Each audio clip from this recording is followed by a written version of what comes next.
Welcome friends to another r/MaliciousCompliance video. Today we've got a story of complying by stomping on a pizza. But first a story from Super Davian MN. No one else is here? Okay. My first job out of college was a manager at a regional hardware store where people save big money. We had just opened a new store that had 2 stories. It was stressful, and I had an assistant store manager who flew off the handle a lot when he was stressed, which at this store happened a lot. One night we were closing. I was a manager in the cashier and returns area, front end. Usually it was the front end manager and store manager who were the last to leave. It had been a rough day for both of us, but we were finally ready to lock up and leave. I thought I heard a noise from upstairs. I mentioned it to Bob. He said there wasn't one. When I said, I really think I did, his voice showed annoyance. No, you didn't, OP. I knew a third time would be full screaming, so I decided to maliciously comply. Okay. He set the motion sensor alarms, locked the door, and we said our goodbyes. The next day, I found out the plumbing manager was still there, and his movement set off the alarm. He just sat at the break area as there was nothing he could really do. Security showed up, and after 90 minutes, he was finally able to clock out and go home. To Bob's credit, he told corporate that I said I thought I heard something from upstairs and he shot it down twice. The plumber's manager was cool too. I got paid overtime to look at my phone. I was going to do that anyway. If you're ever in a situation where you're closing up somewhere or you're home alone and you think you hear like a creak or a shuffle or a door sound or a knock, and you know that you're completely home alone, do you go and check it out just to see? Do you case the place? I'm not gonna lie, sometimes I think I hear a creak or a thump or something, and I feel the need to go case the place out, pull back the shower curtain. Let me know if you do that sometimes in the comments down below. Our next story is from Screenaholic. Wait until somebody shows. Roger Sergeant. This happened around 2018, give or take a year. I was in my mid-20s in the US Army Infantry, and my rank was Specialist, one above Private First Class, same pay as Corporal but none of the responsibility. I was stationed on Schofield Barracks in Hawaii, which is a pretty small post. Now, for those of you not familiar with Army life, we have to do a day-to-day job. We have to do daily physical training every morning with our platoons, then go eat breakfast and shower before being back by 9 a.m. in uniform to do whatever menial task leadership tells us to do that day. Occasionally, you'll be pulled away from the company for work details that higher levels of organization need done. For example, battalion needs X done and needs Y soldiers to do it. So battalion tells each company to send Z soldiers, and each company tells each platoon to send N soldiers. Details can last from an hour to over a month, and usually involve cleaning or organizing something. The thing is, sometimes details get lost in this game of telephone. So one day, my squad leader tells me I'm getting put on a detail for the next 2 weeks. I'll do physical training with the platoon, but then at 9 I'll report to this address and do whatever they need done. He vaguely says it's something about a warehouse, but he doesn't know what I'll be doing. Roger, Sergeant, not a problem. So next Monday after PT, I get dressed, put on my uniform and head to the address. It's not a 5-minute drive away from my house. I'm married, so I'm out of the barracks. I show up a few minutes early like a good soldier and see it's a bunch of warehouses and a chain link fence with a locked gate with no one else around. No problem, chill in my car until someone arrives. 9:15 rolls around and no one shows. I text my squad leader to double check the time and address. He says, yes, you're at the right place and time, wait until someone arrives.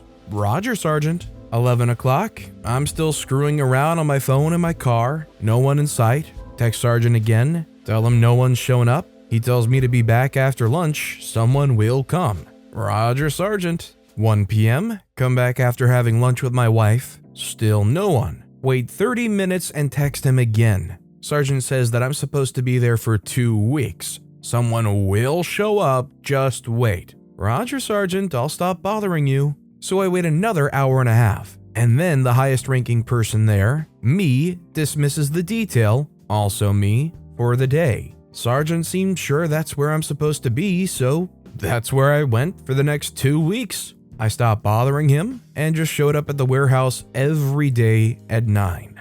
Every day I took my lunches earlier and longer, and every day I let myself go home sooner. By the end, I think I spent less than 2 hours a day at the detail, but Sergeant told me to show up, and that's what I did. About a month later, I get put on another detail, and by another detail, I mean the one I was supposed to be on to begin with. I spent 2 weeks with like 10 other soldiers cleaning out the battalion's spare storage warehouse. My guess is either my squad leader was given the wrong date, or the detail was pushed back a month from the original date, and my squad leader didn't get the memo. No one ever seemed to question why I was needed for the detail I already did. I think what I like about this compliance is it's over the course of 2 weeks. I feel like if the detail lasted a month, it might be way more likely for OP to get caught, but just these 2 weeks seems like plenty of time to just show up, make no assumptions, make no more comments about it, ruffle no feathers, and kind of enjoy some free time off. By the way, if you're enjoying these stories, make sure to hit those like and subscribe buttons down below so you never miss any of my daily videos.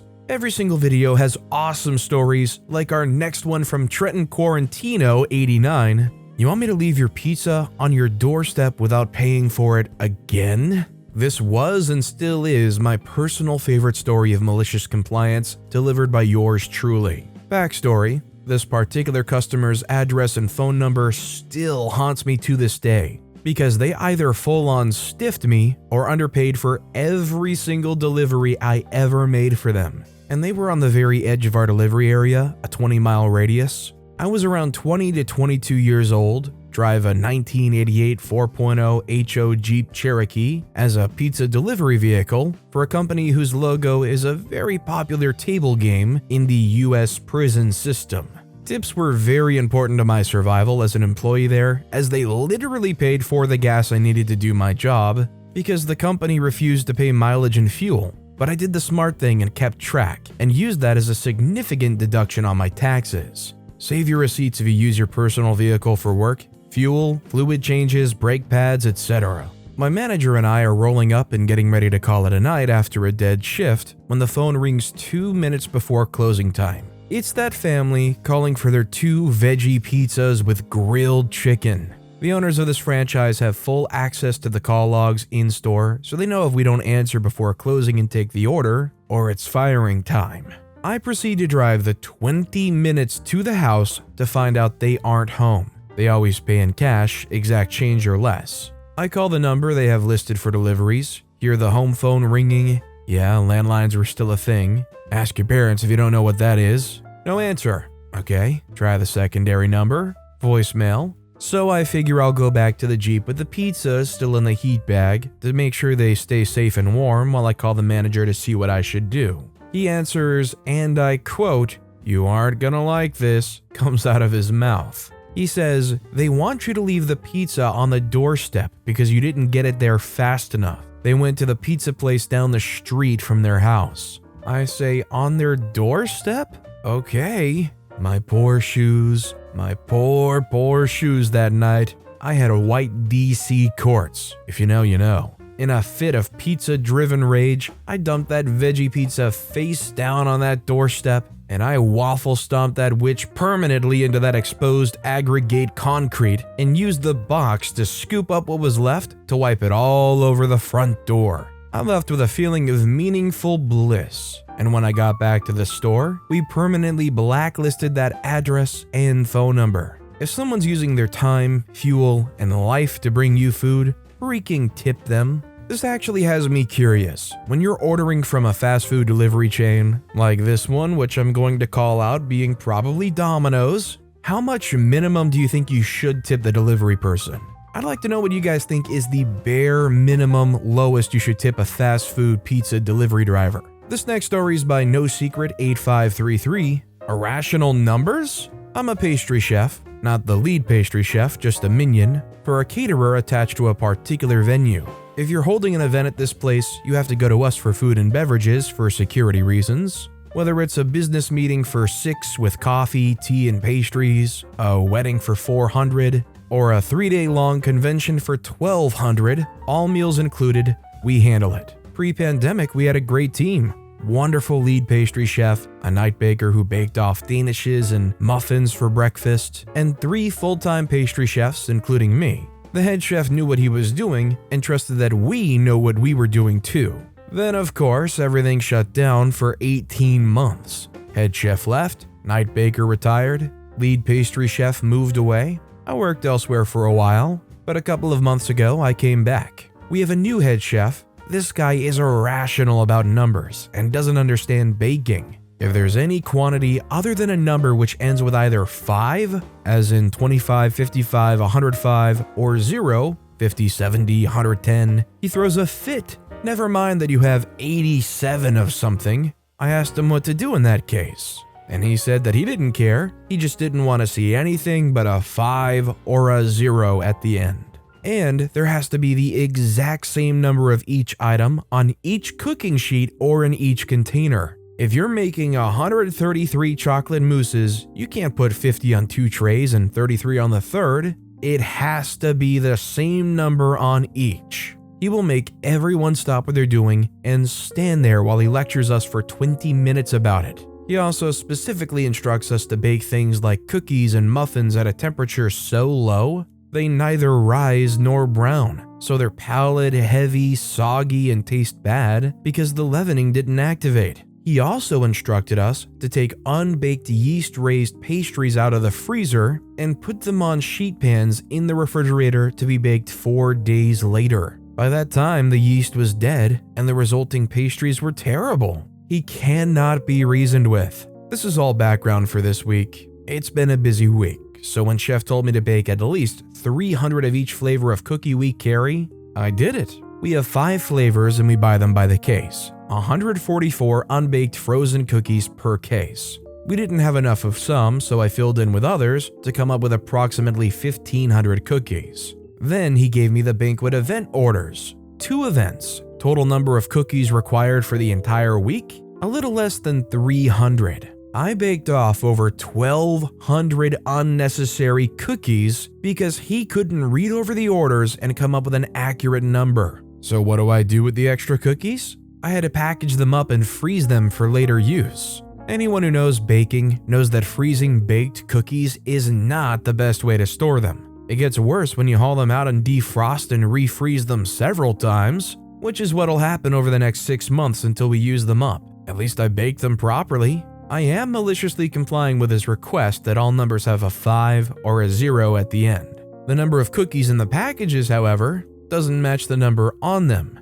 For example, a package of cookies may have 96 cookies or 114 cookies, but they're all labeled 100 cookies. You can't package different kinds together because some are gluten-free, some have nuts, some have strong flavors that will make everything taste the same. It was either falsify the numbers or throw out food. I chose to falsify. Mind you, when the cookies are disintegrating because of the repeated freezing and thawing, they'll get thrown out anyway, but that's months in the future. If he's going to insist on consistency rather than accuracy, that's what he's going to get. I'm just sat here wondering if this guy has a terrifying fear of math or something. Like, does this guy not understand basic enough math to be able to add numbers that don't end in 5 or 0? If they've got a party of 3 that they're cooking for, and all 3 of them want 1 pie each, do you think this chef cooks 5 pies? Or do you think they just don't cook any at all because you could round down? To me, it sounds like this head chef got his rules from a Dr. Seuss book. And our final story of the day is from Brett the Destroyer 420, Dumb Manager Learns What Hot Means. When I was 18, working at a place called Captain's D's, which is pretty much a fast food seafood, as a cook, my job was to extract the hot oil from the huge deep fryer into a portable vat that runs the oil through a filter. The oil stays around 350 to 375 degrees Fahrenheit while we run it through the filter. One morning, the portable vat is broken and won't suck the oil up. Well, my manager had a bright idea and asked me to dip a plastic 30-gallon bucket. I wasn't dumb enough to try it. I started arguing with my manager that that's a very bad idea. She keeps on about how they can't open without the oil being clean. After 5 minutes of explaining how hot oil will melt plastic, I said screw it and told her to watch this. I grabbed a metal ladle and just put a cupful of this scalding hot oil in it. I grabbed the 30-gallon bucket and pour the oil into it. It literally starts melting into itself, sucking it upwards while the hot oil starts dripping out the bottom. The look on her face was priceless. She went from a smirk "I told you so" look to "oh crap, you were right." All I could say is "I told you so" loud enough that everyone heard it. It was honestly the worst job I've had cooking. No one likes to smell old, fishy oil and be bossed around by a manager that doesn't understand what hot is. I'm just glad that OP wasn't one of those mindless drones that work at fast food places because, let's be real, there's probably somebody out there working at a fast food place that would get told this and just goes and does it, and you would have a kitchen calamity going on back there. But with that being said, that's all the time we have for today. Now, if you want to hear another malicious compliance story that was crazier than any of the ones in this video, click on that left video. Or if you missed my latest video, click on the right. But with that said, I'll see you all next time with some more stories.